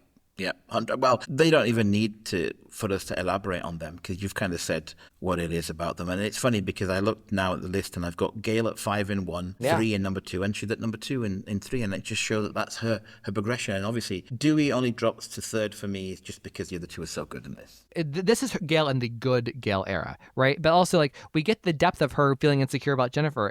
Jennifer's saying that about being a lost little girl inside. Listening to Dewey talk about her at the window, those things add up to something really deep. And just in terms of Sidney, I've said it a million times, but she really is the ultimate final girl here. The intelligence that Sidney deploys here, how prepared she is for the situation, and the emotional journey that she goes on. In addition to all of the humanity we love about Sidney from the first couple of movies, this is Sidney Prescott, and this is what a final girl is. Yeah. 100%. There's nothing that I need to add. We've discussed this at length, you and I. And you've hit the nail on the head. Each one of those characters is just fully fleshed, fully developed, and each one of them has such a pivotal role. But it would be an injustice for me to put anyone above Sidney in this one. But in fact, I've had her at number 1 in all 3 films. So, yeah. And I love that for you. And I had Sidney at 1 in Scream 1 and 1 here. And Gale, she's kind of gone all over the place. But Dewey, he has a steady rise. He was number 5 in Scream 1. Number 4 in Scream 2, and now he's number 3. I love that for him. Also, the thing about Sidney in Scream 3 is that every single scene she has is focused around her character development and her character arc, and kind of reiterates the themes. Everything that she has is on message for what they're doing with her and where they want to get her in that final scene in terms of wrestling with her mother's past, her own trauma, and also being several steps ahead of the killer, and wrestling with Gale and Dewey and how she feels about staying away from the world and kind of breaking through that. Everything that she has is focused about her trauma and her mother, and that's awesome. So, okay, next we both have Jennifer. I think that Jennifer benefits from being just the most developed, but also she's just very funny and interesting and like very quirky. And so in addition to her being a part of the investigation and like kind of being smart and wanting to be tagging along with Gail and Dewey, like she's just an interesting character. She's very weird, and that's what makes her fun. Yeah, the weirdness of it. And from our discussions that when I first saw the film, I couldn't stand her. I just thought she was just cartoony and over the top and, almost like a caricature of a person. But what I've come to like about Jennifer and I pulled away Parker Posey's performance. If you just listen to what she says, or if she was on paper, she's an innocent character. She's actually a good person. At the beginning, she's a fan of Gail. It's Gail that triggers this feisty side of her, and then she doesn't, when it comes to the dynamics between them two, it's just like a duo that you didn't expect to happen. It's so funny. And she's one of the few people that when they die, I was like, I wish I saw more of her. Yeah. Just because even her relationship with Steve Stone, the cigarette and the jumping into his arms and feeling like I'm next, I'm Paul me. But even then, she's resourceful. Yeah. She wants to help, like you said, the investigation, and even when she's being Geraldo, she's so passionate about this and she wants to be part of this group. So you've got to give her credit where credit's due. And again, even at the end in the mansion, she still, goes toe to toe with Roman, and he's being sarcastic and she'll give her response back. And I like that about a person that holds their own, even though if you compare her to like Roman or Steve Stone, she is just a petite frame, but she's got this larger-than-life character that really is just trying to help everybody else, even though she's, in the celebrity world. And in a way, she really is kind of the target of the Stab 3 cast. She slept with Roman, and Roman's the killer. And, she's kind of like the lead of the Stab 3 cast. She's like the most important celebrity of like the characters, which is very cool for her. And also, I do think that there is something, like, she has to confront Ghostface. When Ghostface is like coming at her in the mirrors, like, she really has to stand up to him in a way that like no other character does. So Jennifer, and like, there's just a lot of details with Jennifer, the cigarettes, she's such an interesting person. And I love that you said that like she's actually a fan of Gail, and like Gail's the one who makes it hostile. So I like that a lot. So next we both have Mark Kincaid and Roman. I mean, you have Mark before Roman, I have Roman before Mark. So what are your thoughts? You see, Roman, for me, suffers from the whininess at the end, but it's all understandable. No, it is. I mean, he's a really funny character. He isn't given a lot to do at the beginning. He really comes when he reveals himself. And I think on paper, you realize what a mastermind he is. He started everything off. And I get why he is the way he is, but it's just that whininess that knocks it down a little bit for me. And that's why I put Mark Kincaid above him. Mark Kincaid is actually an all-round good character that is actually there to protect Miss Prescott, and he's got some good lines, and he has a good dynamic with Dewey, and a funny little interaction with him. But ultimately, he turns up at the end. I mean, he doesn't really do much, but he's still there. So that's why I put, again, probably because he's just a nicer character than Roman. But Roman deserves to be up there just because of how brilliant that character is. And I always find it so funny, again, this has nothing to do with the character, but when he pulls his mask off, Sidney just looks at him like, sorry, who are you again? Yeah. And he has to explain, this is who I am, and then you think, oh, okay, makes sense why you're here, why you're the killer. So Mark Kincaid is like an ideal supporting role, in my opinion. He's given, like, we actually learn a lot about his background and about who he is as a person underneath his job and underneath the guy who's just very professional. We learn about like his like emotional life in a way. And so there's a lot of depth to him, and he plays both a suspect and a friend and a potential romance. And so there's a lot to Mark that's very detailed and shaded. That's very interesting. For me, I put Roman above him just because in a way that Roman is the reason for Scream 3. He, and like, it's just so interesting. Like and not only because he's the soul killer, of course, but like, how important he is to like the suspect of being Sarah Darling, right? He's like, he's the one who calls her, it's his voice, and he's the one who's questioned about it. Like that kind of pervades the rest of the movie. It's his birthday, and the depth with him and Sidney in the finale can't be overstated. Like it's so emotional, and it's just, and he has a motive that is so genuine and earned compared to other killers. Like it actually feels like it feels real in a way that as the series goes on, perhaps that the motives of the franchise get worse and worse. There's a lot of empathy that I have for Roman and that the audience can have for Roman, even if the finale is really the only time we really get to see him in this way. And like he's also kind of funny, kind of serious in a way. So there's a lot of dynamism to Roman as a character. No, I agree. I agree with you wholeheartedly there. But you see, for me, and again, this is probably what triggers the psycho side to him. Technically, he is out to kill Sydney, and yet along the way he's killing everybody else. So yeah, he's earned his motive. I get that, but maybe I'm overlooking this because obviously he's trying to make a real life stab movie at the same time because he's trying to get to her. So, but yeah, I don't give Roman enough credit. I don't think as much as you do, but I do. Again, the fact that I've put him high up compared to other characters goes to show how good he is, or perhaps how terrible the rest are, but we'll go to that in a second. And like the depth of Roman, like the depth of his motive to not only like he wants to kill Sydney, but he also wants to take something from her. He wants to take the fame that he got, that she has, that he should have. But because he never got the mom, she got the mom, so he's taking something away from her. He feels like Sydney took something away from him, so he's taking something away from her. And I think that is so brilliant. So a big difference between us is Milton. You have him very low, almost at the bottom. I have him at number 7 just because I think that he's an awful man. He is a horrible villain. But at the same time, he is a villain, and I kind of wish that I could have seen a little bit more of that villainous side of him because he is so instrumental to the movie and the arc of like the Me Too aspect and like to Maureen. I think that it would have been so interesting to have him just in a couple of more scenes just to really shape him as the big bad of the movie. The downfall is for that character because we don't have enough time. All we get is this really sleazy, guy that's done all of this to Maureen. And the funny thing is, I actually love the actor that plays him.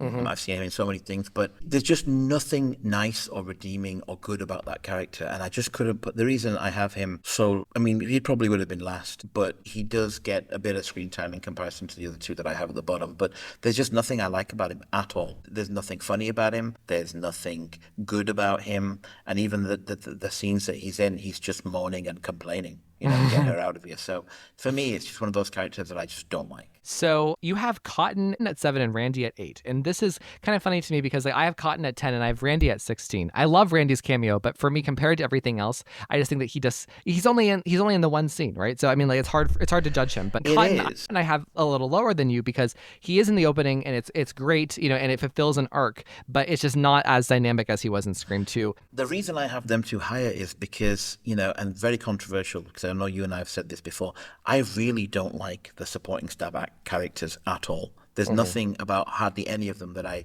look back and think, yeah, there might be the odd line or the odd joke. But so for me, in that opening scene, and I know we only get one scene now, let's pretend the other two films aren't there, you get to see a side of Colin that he takes that lead. He comes into the lion's den, to save his girlfriend. And I think that's very admirable and endearing about his character. It's, and I've never given Cotton credit, especially in 2. But with this one, I think he kind of redeems himself a little bit more for me because everything he says in the opening scene, yeah, okay, I know I moaned about Casey Becker flirting with a guy, even though she's got a boyfriend, and he does the same thing, but he's kind of earned that because he's a celebrity. And he's like, I know that, people will be like, what? But it's innocent on his part, and maybe he is from Casey's, but I just like the fact that the way he switches and realizes that, shit, my girlfriend's in trouble, smashes through all this traffic, gets to the place, is resourceful, and unfortunately can't save her. So I just like that almost heroic aspect of his that I didn't really see in the first two films. In the first film, he's hardly there, but... As it relates to Cotton and Randy in Scream 3, I really like them. I like them both as legacy characters.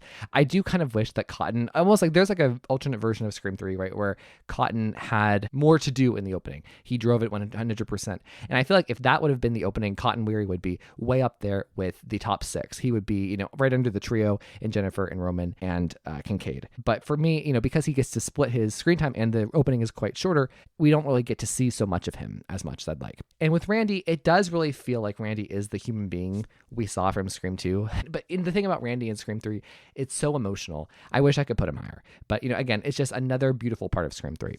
So next up, I want to talk about the Stab 3 cast. And this is very controversial in Scream 3 world because the Stab 3 cast is it's like the big thing about the original trilogy that isn't quite perfect is just like they're very two-dimensional for the most part. But for me, I like them each despite that because they all represent like a larger cultural issue or something, or, so we have, my ranking goes Sarah Darling, Angelina, Tom, Tyson. Yours is Tyson, Angelina, Sarah, Tom. So we're completely, there's no overlap here at all. So what are your thoughts?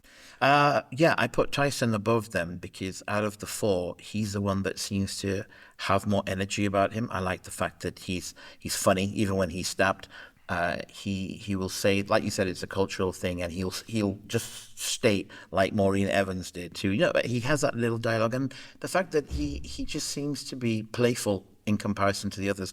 I don't like Tom whatsoever. There's nothing about Tom that I can't even point out anything, because he's complaining about everyone. And then when Jennifer Jolie says that one line, it kind of sums up who he is. He's bitter. You know, with Angelina, I mean, technically, maybe Sarah Darling should be above Angelina. She has a better scene, but you've never liked Sarah Darling, Amar. I just don't. I don't. I don't even know why. There's just something so dumb about her character. And I get what you're saying. She's very spunky and, stuff. But with Angelina, again, there is a trend here. I am liking people that have a bit more heart. And the fact that out of all the characters, she's the one that says, yeah, I want this film to continue, but not at the expense of all these people's lives. So I like that about her, even though it turns out that she is a bit of a little cow at the end when she says to them, to second-rate celebrities. I'm like, how dare you? So I put Sarah Darling at number 8 because I just think that she has a lot of spunk to her. I think that she's a very interesting person. To me, she has more personality than Cece does. And if you look at their scenes back to back, and like the way that she emphasizes certain things, and like, she also kind of represents like ageism in Hollywood and like women in Hollywood who are being given these shitty roles. And I like that. I like that she has a lot of fieriness to her, so I've always been a fan of Sarah Darling. I like Angelina for the reasons you reference. I think that she's a very empathetic person. I think that you can identify with her a lot. I think there's a lot of heart to Angelina. And she, of course, is like the small town girl who gets a big break in Hollywood for the wrong reasons, or in a really creepy, gross way, similar to Maureen Prescott as Rena Reynolds back in the day. I have Angelina at number 9. I have Tom at 13. And I know this is really bad. And like everything that you said, I agree with you. And I have no argument against it. It's just over time, I've grown to like Tom. He's tall, dark, and handsome. I used to hate him. He used to be my least favorite character in Scream 3. But over time, I found him a little bit more charming in just the way that he interacts with Gail. And like, on the Stab 3 set, I think that's what it is for me. I don't know. Okay. Yeah, no, that's fair. That's fair. Tall, dark, and handsome. I'll remember that for next time. And the last one is Tyson. He is the comedic beat of Scream 3 in a way that Jennifer is. And so that's why I put him last, is just because like he also kind of represents the comedy that Scream 3, that people criticize Scream 3 for, even though I do like Tyson. And of course, he represents like people of color in the industry and how, again, like Sarah Darling, they get shitty roles, but they don't have any other choice other than, back then, they didn't have any other choice but to embrace it and just try to do their best given the system. So I like, believe it or not, I actually do like most of the characters here in Scream 3. The only one I don't like is Steven Stone. I have him ranked literally dead last, and you have him almost last. So Steven Stone, I just find him, I don't find him likable. I don't find him funny. There's nothing about Steven other than when he holds Jennifer in his arms that I think is redeeming. The reason I've put him above Martha Meeks and Christine is only because we get more of a developed character in that sense, because we get to see more of him. He's a horrible person. The things that he says to Dewey, just put that. When I listened to that the first time, I remember this was 2000. When it released here, and I remember listening to that, and I was just like, you need to get killed. You can't say that about Tatum. Yeah. And it's just, and yeah, he's not funny whatsoever. There's nothing nice about him, but he just has a bit more to do, I suppose, than the two that I've got below him. You know what my least favorite scene in Scream 3 is, actually? My favorite movie of all time, the movie that this podcast is defined by. It's when Steven Stone talks to Dewey outside of the house before he goes to the Stab 3 set. And he's like, I've been rushed by Spice. You are the Hollywood hanger-oner. I almost, that's when I go to the bathroom every time I watch Scream. Yeah, well, he's just a cocky character that, doesn't appreciate Dewey and thinks he's better than everybody else just because he's rub shoulders with celebrities, and that's the arrogance that shows. I've never said that anyone in a film deserves to die, but sometimes you look at Steve Stone and you think, yeah, you had it coming. All right, so next up we have Detective Wallace, Bianca, and Christine to round out the Scream 3 characters here. So I have them ranked, how do I do this? I have Detective Wallace at number 11. I have Bianca at 12, so they're both pretty high, and for being smaller roles who don't die. And then I have Christine at number 15. And you have them at 13, 14, and then dead last. So what are your thoughts? Yeah, Detective Wallace is low down just because he doesn't really do a lot. I put him above a few people just because some of his one-liners are pretty funny. It's like deadpan delivery, but it's still quite funny. Bianca, I think, is an interesting character just because of the world that she's in, but I think that with her, again, there's nothing to her. Yeah, she's funny with her lines, but it's because of who plays her. And I try to separate the fact that it is Princess Leia, but she's just sat in a basement and she really doesn't do anything, and she's just there because she wants that big ring and stuff. Again, there's nothing for me, there's not a lot to this character, but she's still better than the people I've put below her because she's neither good nor bad, she's just there. And with Christine, I wanted to put her higher, but again, there's nothing. There's literally nothing. She just runs and screams, and she comes out and thinks that she can attack, but she's attacking the wrong person. And there's the problem with Scream sometimes for these opening characters, if you want to try to look at them, is that they don't have enough time, and Christine has slightly more time than perhaps Stephen Orton. That's it, really. So, yeah. So for me, Detective Wallace is funny because he's even a meme of this podcast because of Allie, because of the deadpan. Detective Wallace, he's an interesting supporting character because he's never really so important, but people remember him because of how funny he is and like the deadpan of it all. So I like Detective Wallace. I think that he does make a difference in terms of making Scream 3 just feel a little bit more defined in a way, even for a low-level character like that. So I put Bianca so high, and probably it was the Carrie Fisher aspect, and I didn't follow my own instructions of the assignment here. But, for me, I like this idea of like this older woman who has been in the industry and like she didn't give in to the John Milton sexual abuse and sexual harassment type of. They shoved her in the basement to be in charge of archives and not see or talk to anybody. I find that to be interesting and like how a jaded oldie, right? I like the vibe. Yeah, you know what? I never thought of it that way, actually. That makes so much sense. Yeah. Yeah, you're right. Yeah, that represents far more than what I realized. Yeah, you know what it is with Bianca? She is funny. And she knows everything and she understands the assignment. But at the end of the day, she literally is in the basement and does nothing but look at archives. She isn't given enough. And I know it's a cameo and I know it's the actress that plays her. But again, to me, it was just like I tried to separate that aspect. And when I saw on paper, it was just she's okay. I wish that like she had actually gotten a death scene. I think like after Gail and Jennifer had left, I wish that Roman had come in and attacked her. Maybe she got a phone call. Maybe she didn't. Or, I just think it would have been interesting to see her be chased around down there. It was a cool setting. So maybe I'm a bit biased for her. And then last, Christine, I think that I have her at number 15. I don't think she's as terrible to put her basically in last place. But I get what you're saying. I think that there is some humanity that comes through in her. And she's the first person we get deceived by the voice changer. And I do think that you're right. There is some strength that she comes out with the golf club. Even like in small roles like that, Scream kind of shows women as being more powerful and having more agency than other slashers would have. Well, yeah, definitely. And again, I'm just basing it on the character herself. I mean, you're right. She does show that she has some fight and stuff. But again, it's just not enough for me. I mean, to be honest with you, I put Martha Meeks above her. Now, technically, Martha Meeks is a worse character. But what I like about Martha Meeks is the fact that she travels all this way to bring them this evidence or this footage of Randy, which kind of helps with the investigation. Well, toward the end, I mean, why did they shoot Roman in the head? Only because of what Randy said, and who brought that to them is Martha Meeks. So that's why I put her a little higher, because she's a teenager that comes all this way when she doesn't need to. I mean, how does she pay for that? I'll never know. Well, and the thing is, I also really, really like Martha Meeks, even though we don't get much of her, because of the way she's defined, like the clothing and the spunk. Like you can tell whenever I see her, oh, that's Randy's sister. Unlike in Scream 5, when I see her, I don't see Randy's sister at all. So I think that like she is well shaped for the very small role that she has. Okay, Amar, thank you so much for this wonderful conversation. This feels like home, and honestly, I had such a blast doing this. I think we have shown how these characters really are truly incredible. So this is a fun lead into Friday. So please come back and listen to the Friday episode where we talk about 4, 5, and 6. It's a much different discussion than what we just had here, but it's equally great. I hope everybody enjoyed, and we will see you on Friday for the completion of this season 5 premiere ranking episode. Amar, where can they find you online? Online, you can find me on Instagram, which is Amar Ali Karim, because it's a new account, all one word, AMARALI Karim. And I am still on X or Twitter, which is just Amar Karim. So they're the two main platforms that I'm on. Awesome. Thank you, Amar. Hello, everybody, and welcome to the premiere Taylor Swift segment of season 5. Oh my God. First of all, it's amazing that I'm sitting here on a season 5 of Scream with Ryan C. Showers, but it's also incredible that I'm sitting here doing a Taylor Swift segment on Scream season 5 of Scream with Ryan C. Showers. So everybody, please welcome my amazing producer. She is Ashley. Hello. Ash, why don't you tell everybody where they can find you and your Etsy store? So you can find me at squirrelandspud9 on Instagram. There you will find a link to my Etsy store where you can find everything from Taylor merch to Scream, Buffy, all of the fun fandoms. And then you can also find Ryan and I's Scream Puzzle of the Week, which we release every Wednesday as a little treat for all of y'all. So hopefully you'll tune in and put all your guesses in. We have a lot of fun making them. Awesome. Awesome. All right. Well, Ash, thank you so much. And we are actually sitting here not just me and Ash.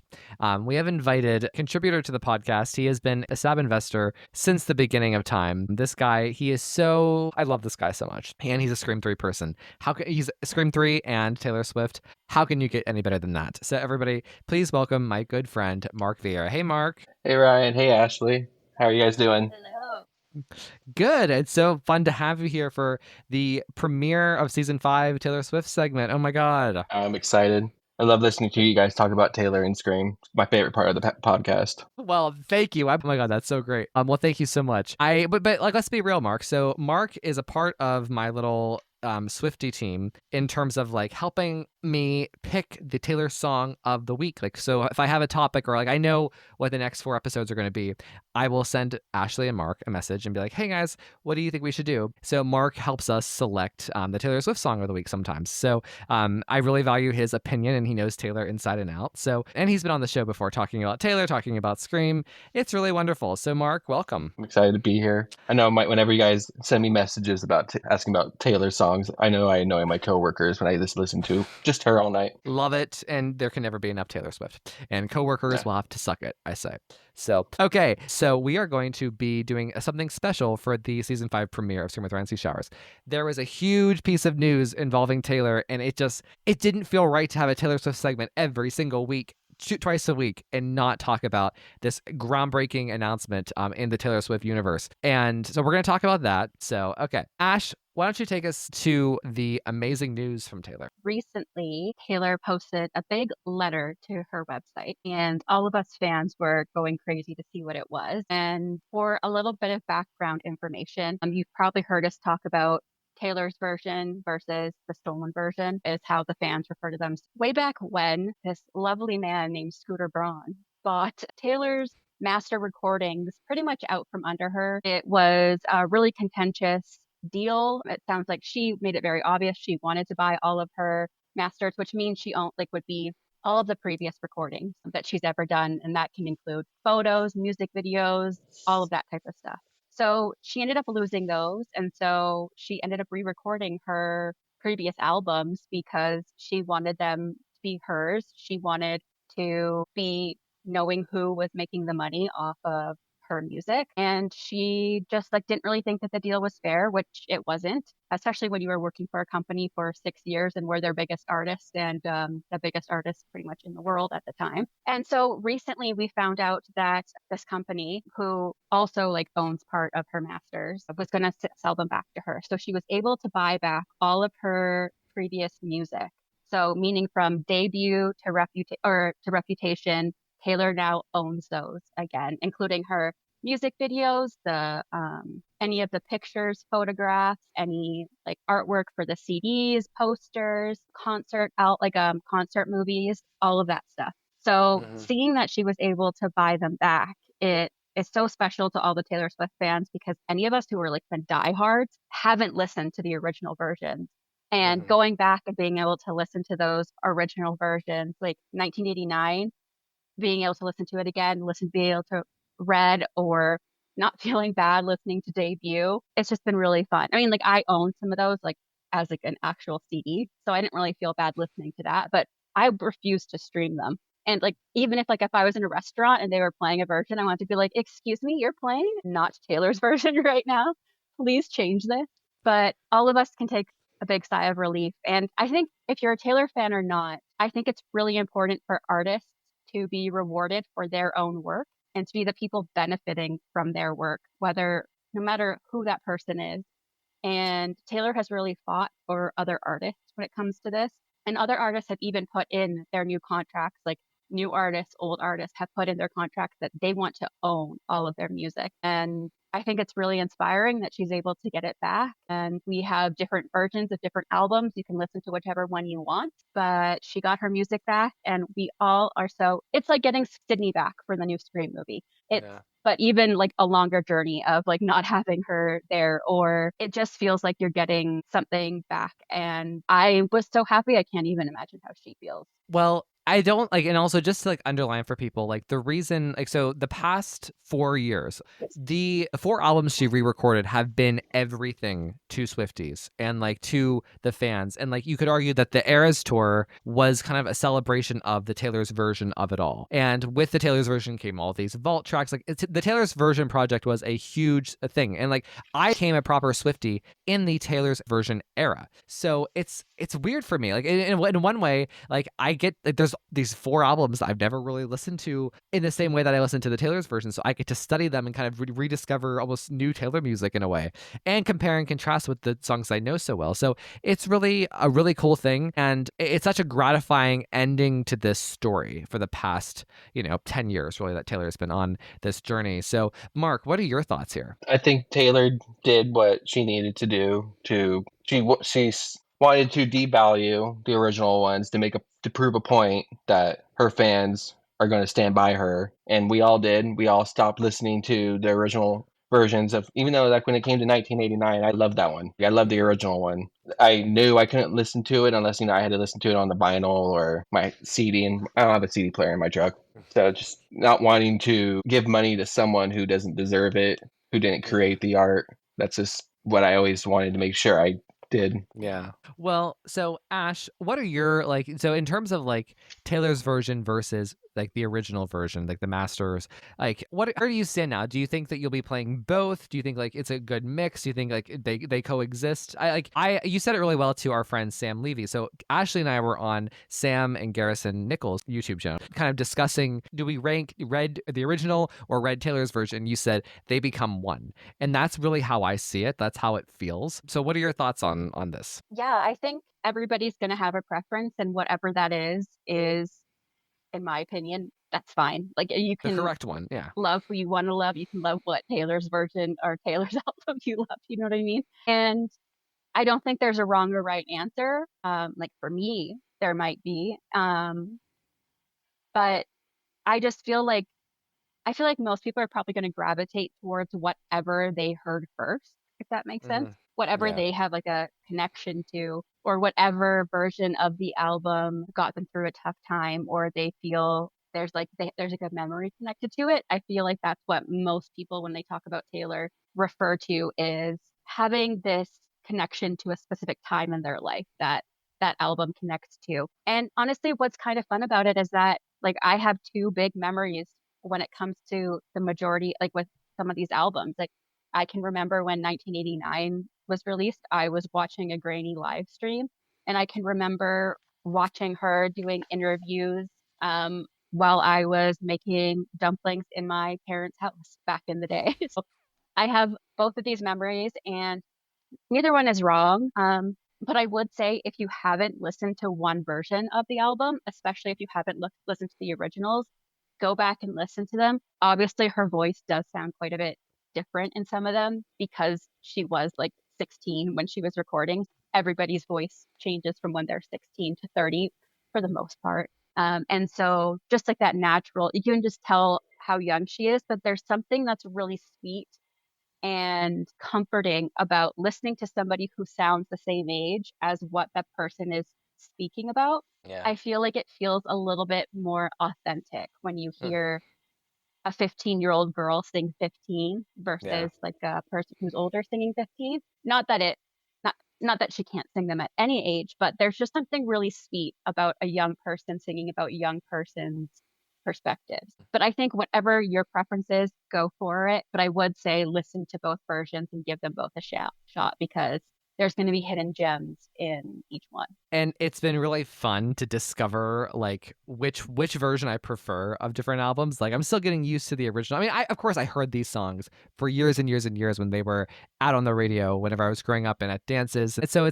there's a little bit of nostalgia there. Probably will overall gravitate toward the Taylor's versions of a lot of songs just because, like Ashley said, that's what I grew up with in a way as a Swiftie. But I'm excited to I have the new ones too. I'm listening to both the past couple of weeks. So it's really great. And I just want to underline too, it is so cool that Taylor gets to own this. And the caption of her Instagram post where she's holding the vinyls of the first 6 albums and announcing this wonderful news is "You Belong With Me." And I think that's so poetic and it's so right. And I'm happy for her. She deserves deserves it. She's earned them. She earned them back then. She's earned them now. She's earned this moment. They always, and let me rephrase. She shouldn't have had to earn it, but she earned the moment. And we all, as fans, deserve this happily ever after, if that makes sense. So, and it just makes whatever era is coming next going to be like a fresh page, a fresh chapter. So it'll be fun. I remember, like Ashley was saying, like watching that grainy live stream of her announcing it, and then it was at the Empire State Building, where she announced it. I have all these memories with the original albums. Like I can tell you where I was when she released the single for Mean. I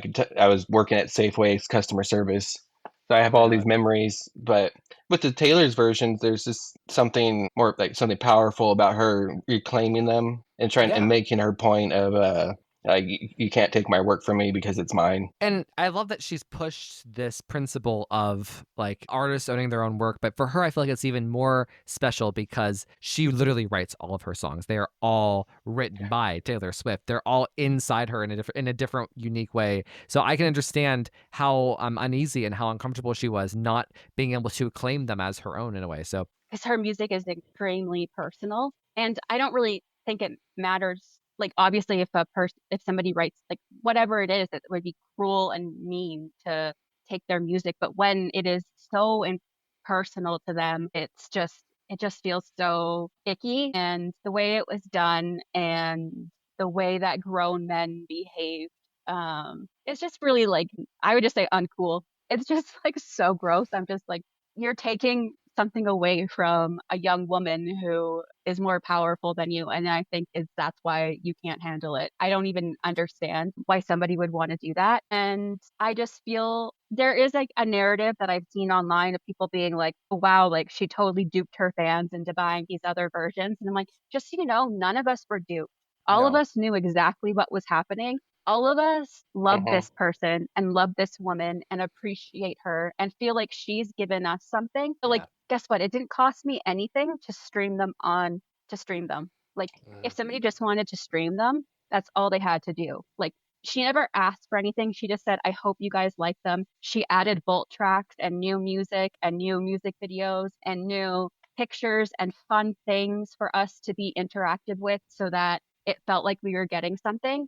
And for her to now have, like, with the success of the Eras Tour and these albums, for her to actually be able to buy them back, because it was obviously extremely expensive. And obviously Taylor has enough money, but it's just like the fans weren't duped. If anything, we're so happy that we were able to contribute to her being able to do this. And I just think it's a big fuck you to the music industry. I think it's a big fuck you to every single person who's a hater. And like, if you listen to so many like old dudes in the music industry, like, I mean, like rock stars, I mean, like badass dudes who are like, you know, like legends, they all talk about how badass it was that Taylor Swift did this and how it's like the most punk rock thing.